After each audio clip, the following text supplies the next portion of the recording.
Bonjour les amis, aujourd'hui on va expliquer la deuxième partie de la leçon, c'est la tension variable et la tension alternative.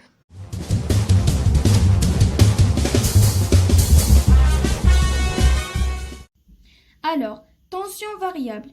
On dit qu'une tension est variable si sa valeur change dans le temps. Comme on voit dans la figure ci-après. Et je vais ajouter une information, c'est que le courant ici est bidirectionnel car il change de la partie positive vers la partie négative. Et le contraire, c'est un courant unidirectionnel qui est enregistré seulement dans la partie positive ou seulement dans la partie négative.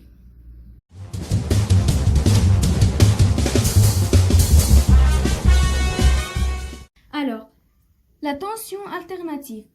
On dit qu'une tension est alternative si sa valeur aussi change entre deux valeurs, l'une positive et l'autre négative.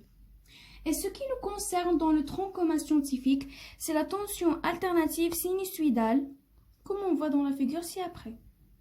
Et le calcul de la valeur maximale, la valeur efficace, la période et la fréquence. Alors, pour calculer la valeur maximale, on utilise la formule suivante. U max est égal à n fois y. N, c'est le nombre de divisions positives maximales. Dans cette figure, on a 3 divisions. 1, 2, 3 divisions. Y, c'est la sensibilité verticale. Soit elle est citée dans les données de l'exercice ou on la connaît par l'observation de l'oscilloscope. Et pour calculer la valeur efficace, on utilise la formule suivante. U efficace est égal à U maximale sur racine de 2. On peut calculer la valeur efficace seulement pour la tension alternative sinusoïdale.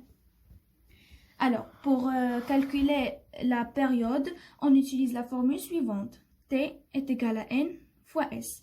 L'unité, c'est en secondes. N, c'est le nombre de divisions délimitant la période. Et dans cette figure, on a 4 divisions. 1, 2, 3, 4 divisions. Et S, c'est la sensibilité horizontale, soit elle est citée dans les données de l'exercice, ou on la connaît par l'observation de l'oscilloscope. Pour calculer la fréquence, on utilise la formule suivante. F est égal à 1 sur T. Et l'unité, c'est en Hertz.